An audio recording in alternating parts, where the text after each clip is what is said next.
bonsoir à toutes et à tous. Je suis ravie de vous retrouver pour ce nouveau Facebook Live en clair destiné à la pédagogie, à l'explication des missions et de l'action de la police nationale. Et aujourd'hui, je pense que nous allons avoir un petit succès puisque je me trouve en excellente compagnie à l'inspection générale de la police nationale. Alors, je vous présente mes invités. Donc, tout d'abord, David Chantreux. Bonsoir, David. Bonsoir, Sonia. Et Christophe. Bonsoir, Christophe, qui est enquêteur à l'inspection. Bonsoir. Tout d'abord, pour vous présenter en quelques mots, David, à toi. Eh bien, je suis le sous-directeur des enquêtes de l'inspection générale de la police nationale, donc qui a autorité sur l'ensemble des délégations des services d'enquête de l'IGPN. J'ai 29 ans de police maintenant derrière moi, avec un parcours d'abord en police judiciaire, puis dans un service de lutte antiterroriste de renseignement, comme chef d'un commissariat en petite couronne en banlieue parisienne et enfin à l'IGPN. Merci David. Christophe, à vous, est-ce que vous pouvez nous expliquer un petit peu quel est votre parcours et brosser quelques-unes de vos motivations pour venir à l'inspection générale de la police nationale?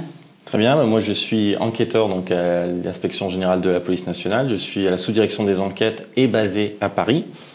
Cela fait maintenant 4 ans que je suis à l'IGPN. Auparavant, j'ai été pendant 8 ans en Seine-Saint-Denis, en commissariat. J'étais sur la commune de Drancy. J'étais déjà pendant ces 8 années en service judiciaire. Je voulais ensuite poursuivre cette vocation dans un service spécialisé. Et j'ai rejoint l'IGPN puisqu'il me permettait donc de rejoindre un service spécialisé qui traitait donc des sujets très divers, pouvant aller de la violence à la corruption, en ayant une vision transversale de l'ensemble des services de la police nationale. Eh bien, à travers ce que vous nous dites, on s'aperçoit tout d'abord que l'inspection est un service d'enquête. Et c'est ce que vous veniez chercher, Christophe, ici, faire des enquêtes transversales, comme vous l'avez dit, mais des enquêtes de police judiciaire.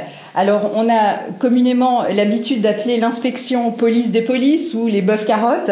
Quelles sont les missions de l'inspection, David? Est-ce que tu peux nous dire, grosso modo, quelles sont les missions? Parce qu'on sait que c'est un service d'enquête, c'est un service d'audit également et de conseil. Oui. Est-ce que tu peux nous en dire un petit peu plus? Alors, effectivement, l'inspection a 3 grands secteurs, hein, 3 sous-directions. Celle des enquêtes, effectivement, que je dirige, mais à côté de ça, on ne fait pas que des enquêtes à l'IGPN, on fait aussi du conseil dans le cadre d'une sous-direction du conseil et de la maîtrise des risques. Et puis, il y a une sous-direction de l'inspection, de l'évaluation et de l'audit qui travaille énormément à l'amélioration du fonctionnement de la police nationale et au contrôle de certains items dans les services de police de toute l'institution. Je crois qu'on peut d'ores et déjà dire que la police nationale est certainement l'administration la plus contrôlée. Tu me le confirmes? C'est vrai, en tout cas, elle passe pour être une des administrations les plus contrôlées, mais on peut le constater quasiment tous les jours, effectivement, au quotidien, bien au-delà de l'inspection générale. Est-ce que tu peux nous citer ces contrôles? On a évidemment donc ce contrôle interne des forces de sécurité intérieure incarné pour la police nationale par l'inspection générale. On a l'autorité externe du défenseur des droits sur son aspect déontologie de la sécurité. On a bien évidemment le contrôle de l'autorité judiciaire sur l'ensemble de l'action des officiers de police judiciaire et des agents de police judiciaire. On a aussi bien évidemment le contrôle de l'autorité administrative qui s'occupe de ces personnels et qui est amené parfois à les sanctionner lorsqu'ils ne respectent pas la déontologie de l'institution, le contrôle parlementaire et puis aujourd'hui un vrai contrôle médiatique, on le voit bien, les réseaux sociaux, les médias sont aussi un mode de contrôle indirect mais évident de l'action des forces de sécurité intérieure. Tout à fait, le poids de l'image justement, et on va y revenir dans nos échanges au préalable. Est-ce que tu peux nous dire ce qu'est l'IGPN en quelques chiffres? En quelques chiffres, alors pour ce qui est de notre secteur enquête, c'est environ 1100 enquêtes judiciaires dont nous sommes saisis par an par les magistrats du parquet ou les juges d'instruction un peu partout sur le territoire national. C'est aussi à peu près 200 enquêtes administratives qui nous sont confiées par les autorités administratives. Et puis, c'est 7000 signalements sur la plateforme de signalement des usagers de la police nationale. Alors, est-ce que tu peux nous en dire juste un petit peu plus sur cette plateforme de signalement pour qu'on comprenne bien ce que vous faites, parce que il y a les enquêtes d'un côté, les enquêtes judiciaires parce que on doit contrôler le comportement d'un policier ou la probité d'un policier ou son action. Et puis d'un autre côté, on peut signaler, le tout public peut signaler à l'IGPN, à l'inspection, certains faits. Quels sont-ils ces faits? C'est vrai que ce sont deux secteurs totalement distincts. Ce qu'il faut rappeler d'abord, c'est que sur ce qui est du secteur des enquêtes, qu'elles soient judiciaires ou administratives, normalement l'inspection générale ne traite que des faits les plus graves et les plus retentissants, ce qui s'explique d'ailleurs par ses effectifs d'enquêteurs. L'IGPN, c'est à environ 275 agents, mais c'est une grosse centaine d'enquêteurs sur l'ensemble du territoire, ce qui n'est pas énorme pour traiter de l'ensemble des affaires dont nous sommes saisis. Cette centaine d'enquêteurs ne peut traiter que le haut du spectre des affaires mettant en cause des policiers. D'ailleurs, c'est intéressant de dire à ceux qui nous écoutent que vous traitez les affaires les plus graves et qu'il y a des cellules de déontologie dans les directions départementales de sécurité publique, un peu partout sur le territoire, qui vont travailler sur l'infra, c'est-à-dire des choses qui sont un petit peu moins graves que ce que vous traitez et ce qu'on va aborder précisément. C'est ça. En fait, le deuxième étage de la fusée des affaires internes, là où nous sommes un peu le troisième étage, le service spécialisé, comme le disait Christophe tout à l'heure. Donc c'est vrai que nous ne pouvons pas tout traiter.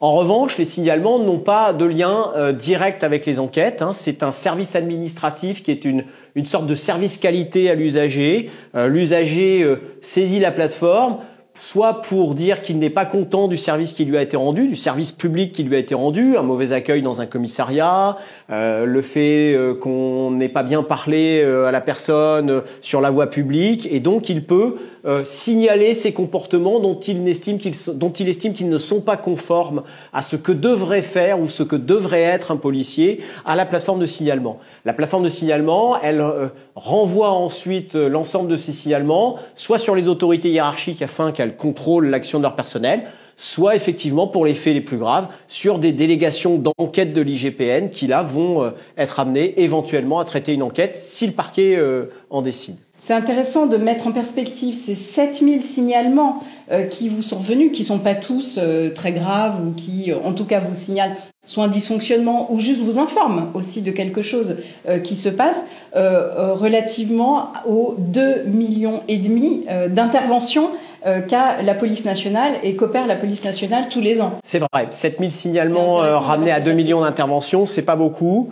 Alors après, je ne prétends pas que toutes les personnes qui sont mécontentes de l'action de la police se signalent non plus sur la plateforme.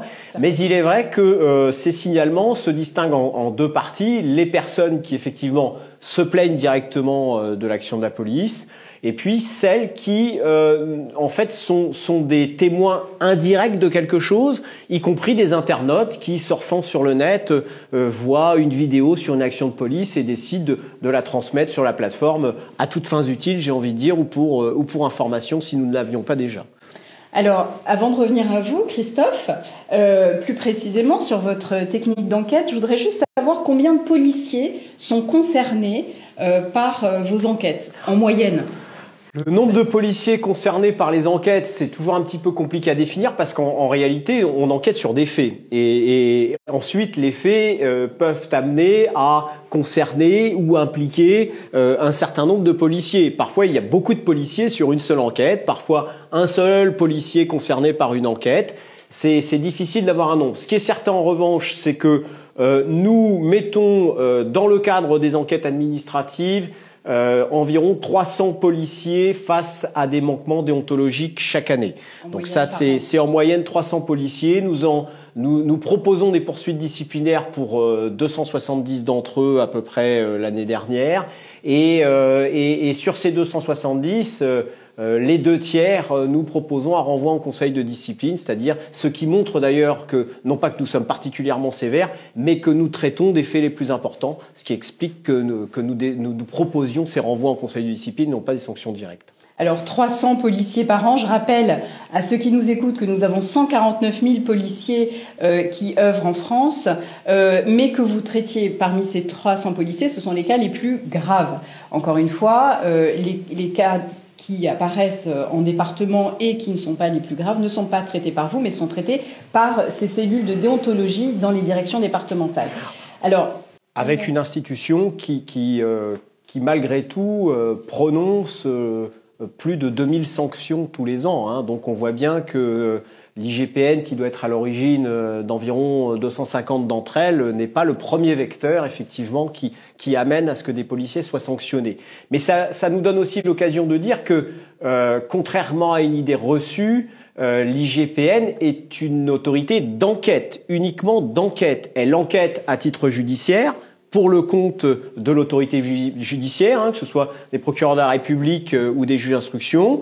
Elle enquête à titre administratif pour le compte des autorités administratives, mais en revanche, elle ne prononce aucune sanction. Ce n'est une autorité de sanction ni judiciaire, ni pénale, ni disciplinaire administrative, hein. Tout à fait. Tu l'as rappelé à l'instant, il y a une double autorité, une autorité judiciaire dans l'enquête judiciaire et une autorité administrative à qui vous allez proposer une sanction, qui est l'autorité hiérarchique naturelle, en l'occurrence le directeur général de la police nationale. Alors on en vient à ce domaine des enquêtes, c'est votre spécialité, oui. Christophe.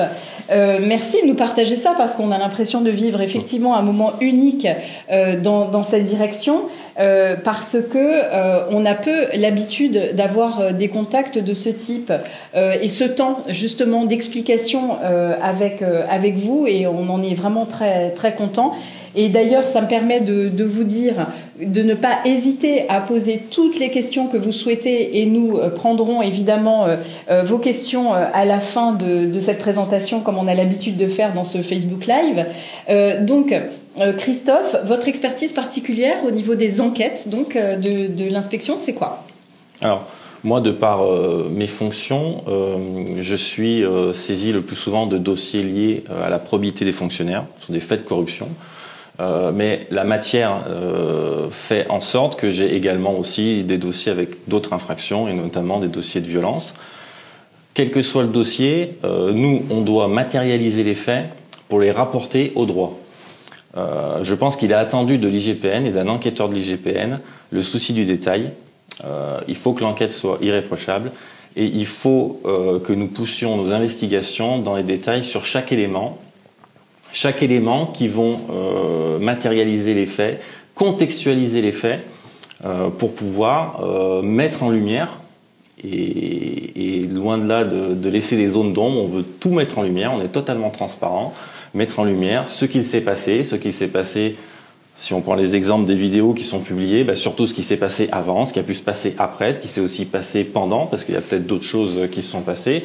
Et donc, on a plusieurs techniques d'enquête, mais on va, puisqu'on est un service opérationnel, donc on va procéder à des constatations, on va prendre des témoignages, nous allons effectuer des heures de visionnage de vidéos, ça peut être des écoutes d'audio, des écoutes de radio, par rapport à ce qui va se dire sur les radios, les ordres, tout ça. Et vous avez également tout un tas d'investigations, puisqu'on parle beaucoup de dossiers de violence, mais sur des dossiers qui vont être liés à la probité. Vous allez avoir des environnements fiscaux, environnements patrimoniaux, vous allez faire de la téléphonie, vous allez faire du financier. Et donc ce souci du détail fait en sorte que ces investigations sont longues, puisque c'est comme ça. On ne peut pas aller plus vite que la musique, si je peux dire. On ne peut pas aller plus vite, en tout cas, que le temps nécessaire qu'il faut pour ces investigations. Alors, ce qui est intéressant dans ce que vous dites, et je rebondis dessus, parce que vous dites on fait toute la lumière sur les enquêtes, mais effectivement, toute la lumière est faite parce que vous enquêtez, vous prenez le temps d'enquêter acte par acte, mais tout cela se fait évidemment dans le secret de l'enquête dirigé par un magistrat, oui. Pour autant, la lumière se fait, mais seule l'autorité judiciaire a le besoin d'en connaître. Exactement, comme toute enquête. C'est toute la difficulté d'ailleurs de pouvoir communiquer sur ces affaires. Comme toute enquête, nous travaillons à charge et à décharge, et en lien étroit et en totale transparence selon le cadre d'enquête, soit avec un procureur de la République, soit avec un juge d'instruction, et on va ensemble également décider des stratégies d'enquête, des orientations. Et il y a aussi autre chose, c'est que moi là je parle en tant qu'enquêteur, mais sur un dossier je ne suis jamais seul. Je vais avoir également mes autres collègues enquêteurs qui viennent d'horizons différents, qui ont également un vécu dans d'autres services, qui ont un vécu judiciaire.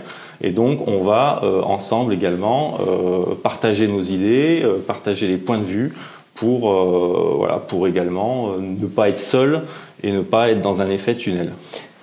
Alors, le soleil se couche et il devient rasant. Alors, j'espère que vous me voyez bien. En tout cas, je suis totalement éblouie par vous.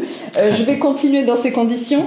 Merci Christophe, parce que on comprend bien que vous êtes dans le souci des détails, de l'enquête approfondie pour établir les faits et mettre ces faits, les corroborer avec du droit, pour en faire une vérité judiciaire qui sera in fine tranchée par un magistrat et par le procès, tout simplement, si procès il doit y avoir. Alors, justement, concrètement, nous sommes à la veille d'une journée de manifestation nationale, David. Il va y avoir beaucoup d'images qui vont circuler sur l'action de la police, et on l'a répété, vous êtes au premier chef saisi lorsqu'il y a des comportements de policiers qui sont vus à travers les réseaux sociaux, et notamment au premier chef des vidéos qui circulent sur ces réseaux. Concrètement, vous êtes saisi d'une vidéo par un magistrat, parce que c'est une saisine judiciaire, parce que cette vidéo pose question. Comment tu fais concrètement et comment vous commencez les investigations? Les enquêteurs sont effectivement saisis par le parquet en judiciaire sur ce type d'événement, soit parce que des images peuvent circuler et interrogent et méritent, selon le parquet, spontanément l'ouverture d'une procédure judiciaire. Et puis le deuxième mode, c'est, et indépendamment, j'ai envie de dire, de l'analyse ou de la primo-analyse que pourrait avoir le parquet sur des images, ça peut être simplement la plainte judiciaire d'un usager qui estime que l'usage de la contrainte, de la force, voire des armes, à son encontre ou à l'encontre d'autrui, n'a pas été légitime. Donc ça, ce sont les deux modes de saisine en termes judiciaires de l'IGPN. Ce qui est important, c'est ce que disait Christophe, c'est que à partir du moment où nous sommes saisis, et à la différence peut-être d'un certain nombre, nous n'allons pas tirer de conclusion sur la légitimité ou l'illégitimité de l'usage de la force au bout de quelques secondes d'analyse de la vidéo. Quel que soit d'ailleurs, et nous en avons tous à titre individuel, des a priori, des émotions ou des hypothèses à formuler. Beaucoup d'émotions par la vidéo. Beaucoup d'émotions par la vidéo, et à ce titre, on peut dire que l'usage de la force, de la contrainte ou des armes est toujours violent. Toujours. Légitime ou illégitime, cet usage est toujours violent. Et la restitution des images de l'usage de la force ou des armes est violent et naturellement choquant.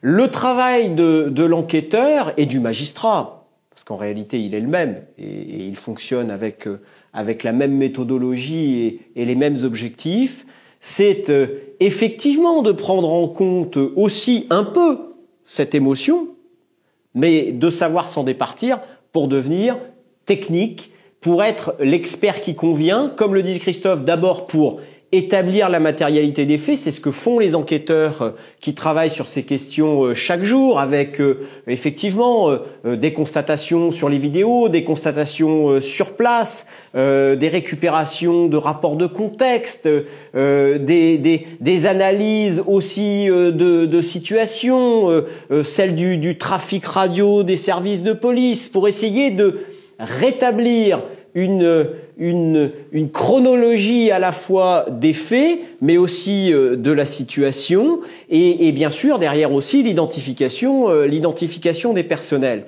Mais ça ne suffit pas. Cette matérialité des faits, quand bien même elle est établie, il faudra ensuite être capable de la contextualiser sur le plan du droit. Est-ce que les policiers prétendent avoir usé de la force ou de la contrainte dans le cadre du droit du maintien de l'ordre, dans le cadre du droit commun, dans le cadre de la légitime défense ou dans celui de l'usage des armes, de la loi très commentée de 2017? Toutes ces questions-là...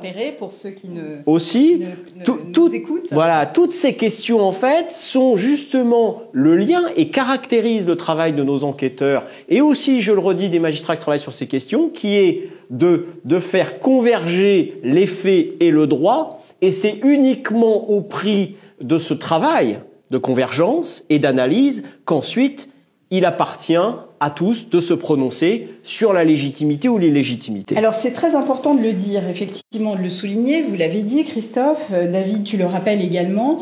Vous avez l'image parfois de l'inspection, alors en interne, d'être beaucoup trop dur avec les policiers et en externe d'être un peu partiaux parce que vous êtes issus du rang.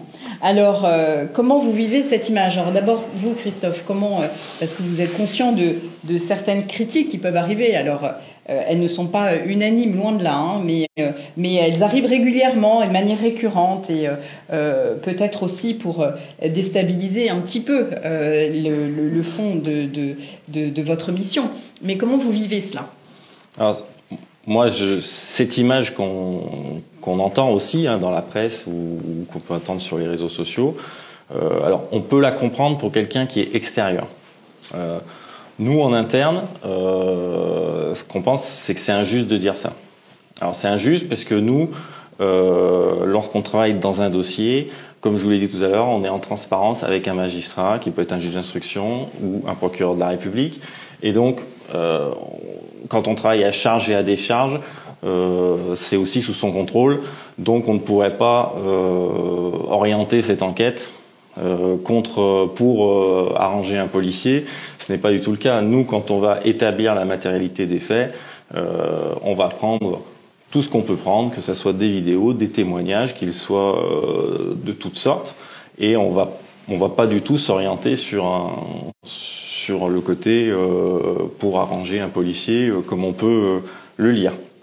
Donc c'est injuste quand on voit ça, clairement. En gros, vous avez toujours tort. Que ce soit en interne ou en externe, vous avez tort. Ouais, alors c'est compliqué, mais alors c'est pour ça aussi qu'on est là aujourd'hui. Voilà, exactement, tout à fait.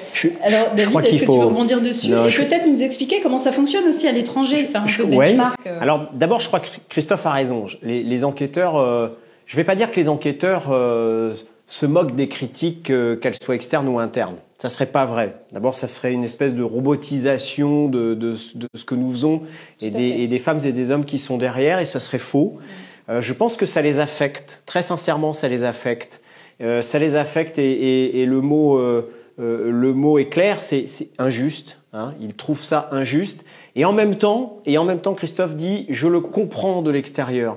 Et je crois qu'il faut effectivement à la fois le comprendre, parce que ceux qui ont cette perception ne sont pas des experts et que après tout, si nous n'étions pas nous-mêmes des professionnels, peut-être aurions-nous une vision comparable ou qui sait. Donc je ne veux pas jeter la pierre à ceux qui ont cette perception. En revanche, dire que cela peut constituer parfois une souffrance pour nos enquêteurs, c'est certain. Parce que moi, je peux témoigner du professionnalisme qui est le leur, du souci justement d'expertise qui est le leur, de l'absence, j'ai envie de dire, d'influence que peut avoir sur la qualité de leur travail et le reproche qu'il aurait fait parfois par l'extérieur d'être une lessiveuse, et aussi de savoir s'affranchir totalement du reproche qu'il aurait fait parfois par certains de l'intérieur d'être beaucoup trop sévère et de ne pas comprendre. Cette résilience finalement de l'enquêteur de l'IGPN, à la fois contre les vents extérieurs et parfois les vents intérieurs, c'est aussi ce qui guide l'action de cette centaine d'enquêteurs qui travaillent beaucoup. Et oui, moi j'ai pas peur de le dire, plutôt après 29 ans de police, plutôt bien. J'ai rarement vu un degré d'expertise aussi abouti que celui que j'ai pu rencontrer chez nos enquêteurs à l'IGPN. Alors tu as dit un terme qui est très juste, résilience. J'en ai fait récemment un Facebook Live sur le maintien de l'ordre avec les CRS qui m'ont utilisé exactement le même terme, et je pense que d'une manière globale, la police nationale est effectivement très résiliente par rapport à certaines critiques qui certes font avancer nos process et nos méthodes, mais qui aussi peuvent nous heurter et puis nous questionner, parfois nous dire qu'on est un petit peu déçus ou de tout cela, mais pour autant, on avance et on continue. Alors, je vous propose de continuer, si j'arrive à les lire, hein, parce qu'encore une fois, il y a le soleil qui arrive et qui est en plein devant nous maintenant. C'est du direct. Donc, les questions que vous nous avez posées, qui, ma foi, sont assez pertinentes, à commencer par la première question, l'IGPN est-elle indépendante? C'est une vaste question. Alors, c'est une question d'ailleurs à laquelle ma directrice Agnès Thibault-Lecuivre serait beaucoup plus indiquée pour répondre à cette problématique. Mais c'est une problématique en même temps qui est soulevée depuis un certain nombre d'années maintenant. Je crois que l'indépendance de l'IGPN, c'est justement le travail qu'elle a rendu d'abord des centaines et des centaines de fois, alors on dit depuis tout à l'heure, à l'autorité judiciaire. Comme si nos enquêtes étaient rendues à une seule autorité judiciaire qu'éventuellement l'IGPN aurait pu amadouer et mettre dans sa poche au gré de ce qu'elle voulait faire accepter ou au contraire refuser. Ça n'a pas de sens puisque nous sommes compétents sur l'ensemble du territoire. Nous travaillons avec des dizaines de procureurs, des dizaines de juges d'instruction chaque année, et qui pourrait penser que nous soyons en capacité de tous les convaincre avec des choses qui seraient inventées, détournées ou dérivées. On voit bien que ça ne résiste pas à l'analyse et que, d'ailleurs, ça serait offensant pour l'ensemble de ces autorités. Et ça montre au fond que nous avons sans doute gagné notre indépendance à l'aune, justement, des procédures judiciaires et des enquêtes administratives que nous avons menées. Et nous en avons mené beaucoup ces dernières années. Sur l'analyse avec l'extérieur, puisque c'est ça le problème de l'indépendance de l'IGPN, j'ai envie de dire que le réflexe qui nous est fait, le reproche qui nous est fait de manière récurrente, c'est des policiers qui enquêtent sur des policiers. Et donc, à partir du moment où il y a des policiers qui enquêtent sur des policiers, c'est tout de suite corrompu en termes d'impartialité. Mais à l'étranger, c'est exactement le cas aussi. Alors à l'étranger, c'est le cas aussi. D'abord parce qu'il y a des États qui ont le même fonctionnement que le nôtre, hein, avec des autorités de contrôle internes.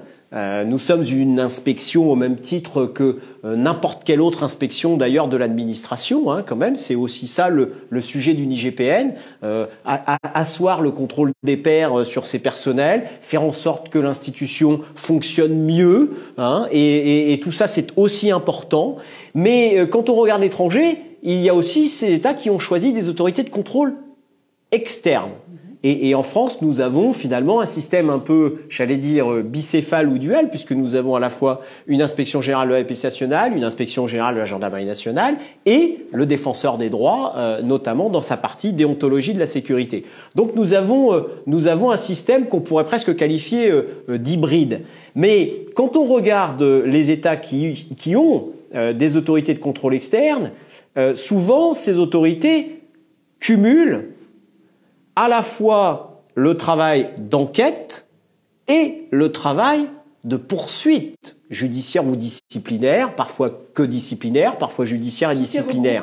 Tout est regroupé sous le biais de l'autorité. Nous, c'est séparé, je le répète, l'IGPN ne sanctionne pas, elle ne fait qu'enquêter. Or, dans ces autorités de contrôle externe, quand on s'attache à la partie enquête, celle qui correspond à celle qui est la nôtre, quand on s'attache à la partie enquête, on se rend compte que quand bien même il s'agit d'autorités de contrôle externe, ces enquêtes sont effectuées par des policiers et des gendarmes.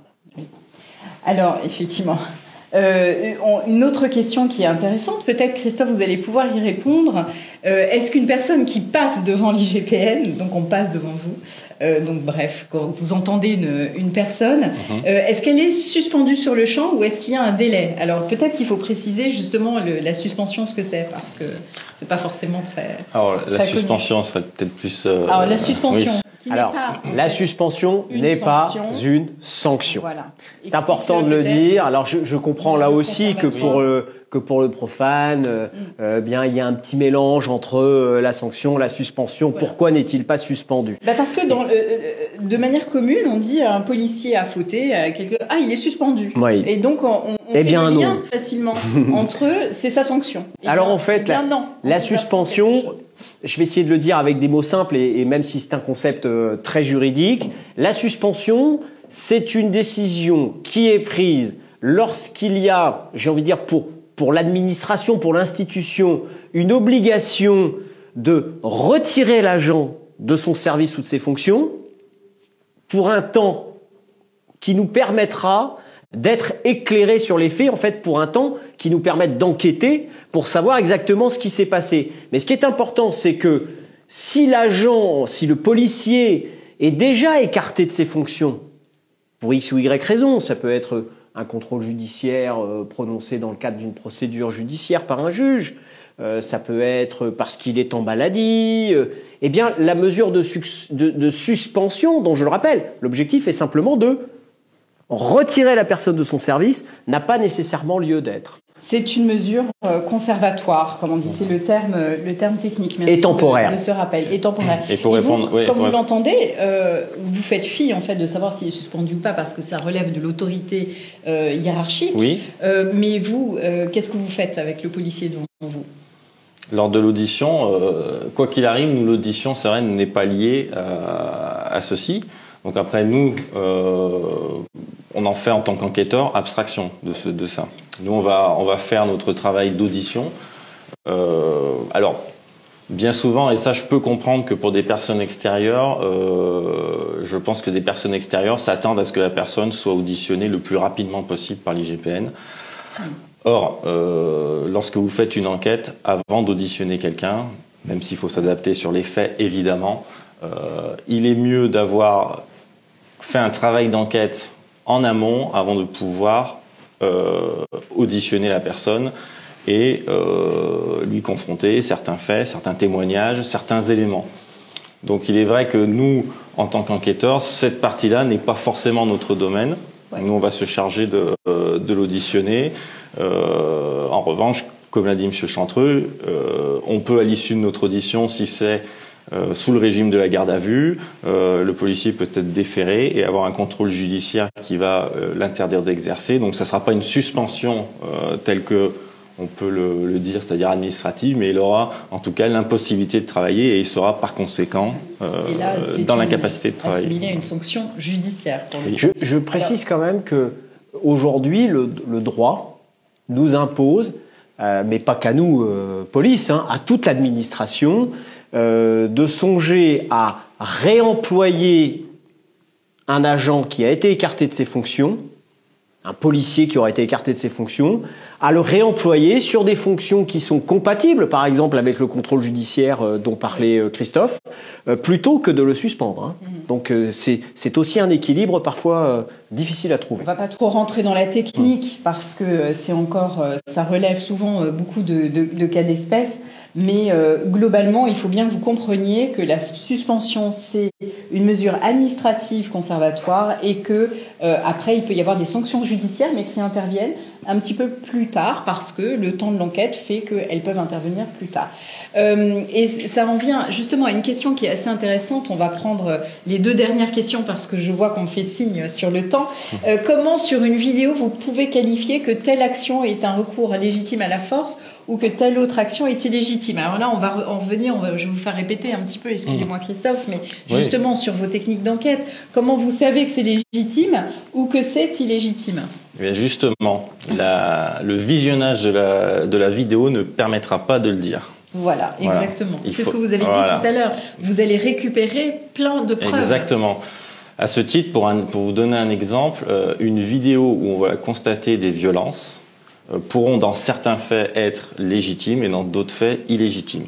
Pourquoi? Parce que c'est ce que j'ai dit tout à l'heure, vous avez raison. Ce seront toutes les investigations qui auront été faites autour, tout le contexte qui pourra appliquer donc ces faits au droit, qui pourront être le code de sécurité intérieure, peut-être le code pénal. Et une fois qu'on aura matérialisé tout ça, ce qui, je rappelle, comme je vous l'ai dit, prendra un certain temps, à l'issue, on pourra apporter cette expertise et déterminer s'il s'agit de violences légitimes ou illégitimes. Donc une vidéo ne suffit pas. N'emportez pas votre jugement sur les simples vidéos que vous voyez circuler sur les réseaux sociaux. parce que pour savoir ce qui s'est passé, il faut le contextualiser, il faut enquêter, et ça c'est un travail de professionnels, et les professionnels ils sont avec moi ce soir.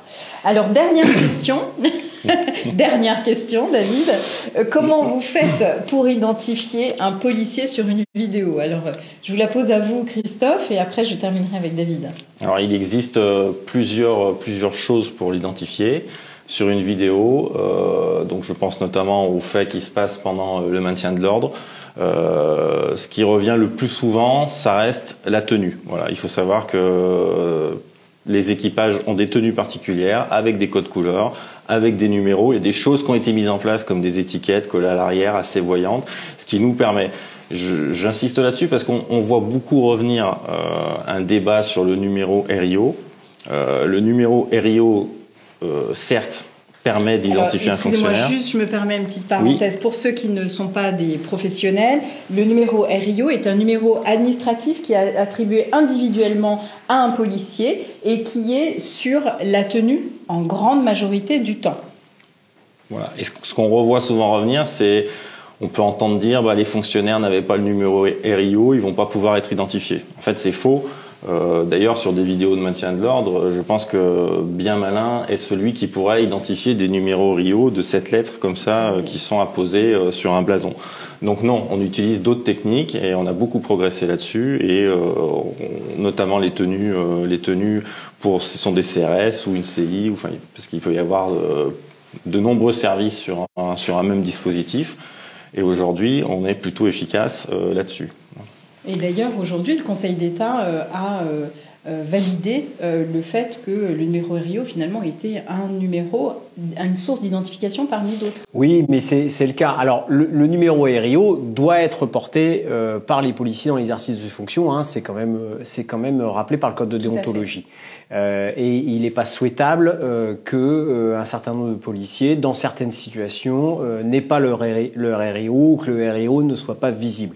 Mais comme le dit Christophe, l'expérience nous montre que dans des situations d'analyse, de constatation de vidéos, c'est rarement le port du RIO qui nous permet l'identification, parce que les vidéos ne sont pas suffisamment claires pour le permettre, et que donc, heureusement, et c'est ça qui a été rappelé aussi par le Conseil d'État, il y a d'autres moyens d'identification que le RIO.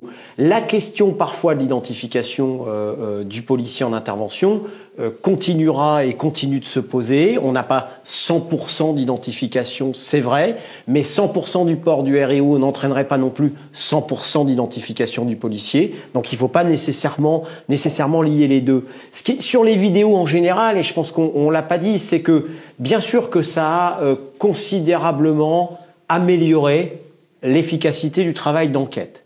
Nous sommes heureux de pouvoir profiter de ces vidéos, notamment des vidéos privées, des vidéos de ville, des vidéos surveillance, dans un cadre judiciaire d'ailleurs, car je précise à toutes fins utiles que dans nos enquêtes administratives, le droit ne nous autorise pas, on peut récupérer des vidéos de particuliers, mais nous ne pouvons pas utiliser les vidéos surveillance des villes, par exemple, dans les enquêtes administratives. Ça aussi, c'est pas toujours compris, hein. On n'a pas plus de pouvoir. Également que les policiers portent. Alors, voilà.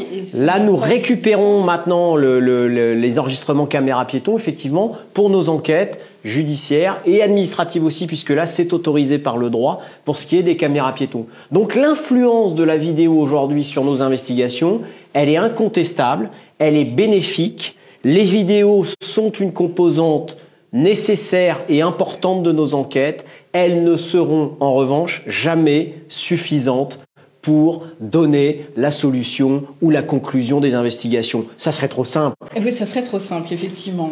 En tout cas, merci, ça sera un petit peu le mot de la fin, parce que le soleil maintenant va se coucher, je le vois, puisque depuis tout à l'heure, il est parti, et nous avec, pas tout de suite, mais un petit peu. Je voudrais juste terminer ce Facebook Live en clair à l'inspection générale de la police nationale, surtout pour vous dire et pour vous montrer à quel point le travail de l'inspection est un travail de recoupement, un travail professionnel, un travail d'enquête qui est au long cours, qu'on ait une police qui est extrêmement contrôlée, qui est extrêmement professionnelle, et surtout de vous montrer un petit peu une autre face de cette action de police qui est extrêmement surveillée, on vous l'a dit, Stop au jugement, à l'emporte-pièce peut-être. Si j'ai un message à la maire à envoyer, stop au prêt-à-penser peut-être sur le fonctionnement d'institutions qui sont méconnues, et c'est souvent de la méconnaissance et on le comprend parfaitement, et ce pourquoi nous sommes là et mobilisés ce soir pour vous montrer et vous ouvrir les portes de ces services. Alors je vous remercie de votre attention, vous avez été nombreux manifestement, on me le dit derrière, à vous être connectés, nous avons eu des questions extrêmement intéressantes et je vous en remercie et je vous dis rendez-vous dans un mois pour un autre Facebook Live dans un autre service de police. À bientôt.